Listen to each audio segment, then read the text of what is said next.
Buenas tardes, queridos alumnos de sexto grado. Hoy vamos a hacer un repaso de la unidad de diversidad biológica y ambiental y la relación entre los seres vivos y el ambiente. Los invito a escuchar atentamente el audio para poder comprender todos los trabajos que hicimos en la unidad. El fenómeno de la vida es el resultado de las interacciones entre los organismos entre sí y su ambiente. Los seres vivos se relacionan para reproducirse, nutrirse, protegerse y de ese modo también modifican las características del ambiente en el que se desarrollan. Hay una enorme diversidad de organismos y hay una gran también diversidad de ambientes, pero hay unos aspectos comunes y propios de los seres vivos que habitan en esos ambientes que crean una unidad, que esa unidad crea una gran variedad de estrategias y se despliegan para interaccionar con el ambiente. La mayoría de los seres vivos pueden habitar y desarrollarse en una gran cantidad de ambientes y condiciones climáticas. No se mueren por sacarlos de un lugar donde habitualmente viven, salvo que no puedan realizar funciones básicas como por ejemplo la respiración. Salvo grandes excepciones, los seres vivos pueden habitar en otros ambientes y se mantienen las condiciones similares. Pensamos que nosotros tenemos planta interior en nuestros hogares que también provienen de lugares templados que están a la intemperie. Por ejemplo, los cactus que tenemos en muchas de nuestras casas. Ahora bien, ¿cuál fue la idea de la propuesta entonces? Fue enfocarnos y hacer un análisis de los factores que pueden ser limitantes, como las temperaturas extremas, mucho frío, mucho calor, o la falta de agua en algunos lugares. Para corroborar esto, hicimos diferentes actividades que se enfocaron en analizar diferentes situaciones que identificaron las características tanto fisiológicas y conductuales que representan los seres vivos, en particular las plantas y los animales, que les permiten desarrollarse en esas condiciones que comencé hablando al principio. Analizamos casos, situaciones problemáticas, noticias, utilizamos recursos como imágenes, textos y otros materiales para corroborar la regulación de la temperatura y del agua corporal. Vimos lo que pasa con algunos seres vivos en los ambientes como la puna, la selva misionera, la región patagónica, con sus características climáticas de baja temperatura, de humedad o de escasez de agua. Una vez hecha esta introducción, comencemos por la primera actividad que hicimos. Si la recuerdan, la hicimos en clase, así que Comenzamos analizando una serie de imágenes, ¿se acuerdan? De los animales de la puna, de la Patagonia, en las plantas de la puna, de la Patagonia, donde estaba la llama, la lagartija, la chinchilla, pingüino, ciervo, lobo marino, el zorro patagónico, el cactus con flor, sin flor, la tola, las araucanias o los arrayanes. Todas esas imágenes las apagué en el pizarrón y empezamos a ver en qué lugar podía habitar ese ser vivo. Como fue la primera actividad, no les pedí que la pudieran ubicar en cada lugar, aunque muchos sí lo hicieron. Pero hoy podríamos rever esa actividad y saber en dónde se ubica cada ser vivo. Bien, luego de esa actividad pasamos a la número 2, regulación corporal de temperatura en ambientes fríos. En esta actividad analizamos la situación de Juan, que tomó del ropero su pullover para ponérselo porque tenía frío antes de desayunar. Entonces ahí comprobamos, por medio de esta actividad, que había ciertos seres vivos como las ballenas y los pingüinos que tenían cubierto su lomo de grasa o de pelos para poder resistir al frío. La densidad de su plumaje, la grasa corporal, el aire que funcionaba como aislante térmico, al igual que la cobertura aceitosa que producía sus glándulas y su cola, podríamos decir que estos seres vivos están adaptados a resistir el frío. Luego de eso hicimos el trabajo de regulación de temperatura, en el cual hicimos una actividad más experimental, como ver qué pasa cuando saco un vaso de una heladera, ver cómo puedo enfriar un huevo y demás. Luego pasamos a la actividad número 3. Regulación de temperatura corporal en ambientes cálidos. Analizamos dos situaciones, Julieta, en donde tenía fiebre y la madre le aplicaba paños fríos en su frente para disiparle ese calor. Pudimos llegar a la conclusión de que los seres humanos transpiramos, hacemos que nuestro cuerpo se enfríe a través de nuestra transpiración y que esa transpiración es un gasto de energía y que al eliminar esa energía perdemos calor. Por eso decíamos que Julieta transfería el calor de su cuerpo a esos trapos húmedos, así como por ejemplo si nos metemos en una bañera, nuestro calor de nuestro cuerpo se va a transferir al agua de esa bañera. Tenemos que tratar de pensar de que siempre que hay una temperatura más elevada y otra menos elevada, esas temperaturas se igualan o buscan igualarse. Por ejemplo, si yo dejo en un recipiente agua fría y pongo un huevo caliente, la temperatura del huevo, tanto como la del agua, va a tender a igualarse.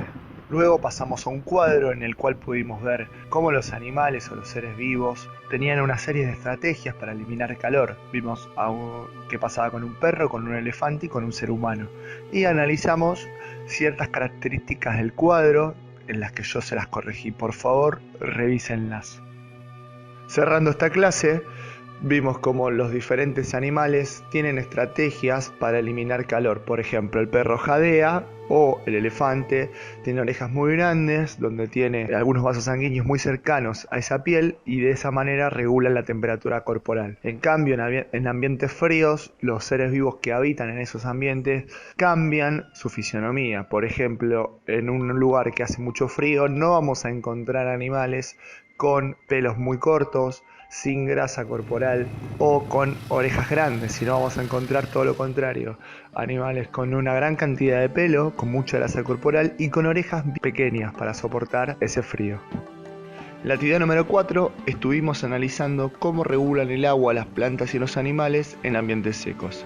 Para eso fuimos a pensar diferentes situaciones en donde Lorena recorría el norte del país y ustedes la ayudaron a ubicar dónde pudo haber visto a esos seres vivos. La información que nos aportó el cactus, la rata canguro y la lagartija nos hizo pensar dónde podría haber estado. Pero en esa actividad, luego de que yo le di las evoluciones, pudimos ver que algunas características de los ambientes son comunes a todos. Por ejemplo, hay nubes, de noche sale la luna, hay un poco de viento. Todo eso no nos sirve para caracterizar un ambiente, sino que nosotros tenemos que fijarnos, hacer profundidad en otras cosas, en otras variables, como por ejemplo, es un suelo seco, se agrieta a consecuencia de falta de lluvias, el clima es cálido y seco debido a las escasas lluvias y precipitaciones, por lo tanto hay poca humedad en el ambiente. Todos esos parámetros nos van a dar la información necesaria para poder ubicar a estos seres vivos. Ahora bien, vayamos directo a los animales y a las plantas. La rata canguro tiene como característica que bebe agua del alimento que consume, o sea, saca el agua necesaria para subsistir a través de los alimentos que consume. La lagartija busca lugares sombreados, tiene una piel seca, con escamas que le impide la transpiración, por eso no se deshidrata. Y el cactus, como sabemos y ya lo analizamos, guarda agua en su interior,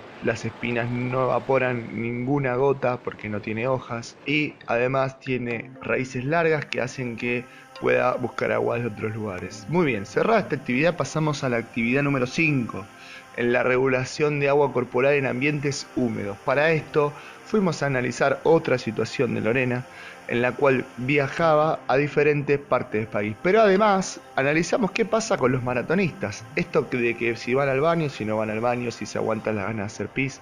Llegamos a la conclusión de que sí van al baño, pero además transpiran, eliminan mucha agua, mucha energía, mucho calor a través de su transpiración. Por lo tanto, esa agua que consumen se va también en su transpiración. Es una característica no de los maratonistas, sino de los seres humanos en sí. Eliminamos agua por nuestra piel. No es de todos los seres vivos. Los perros jadean, transpiran por la boca, no por su piel.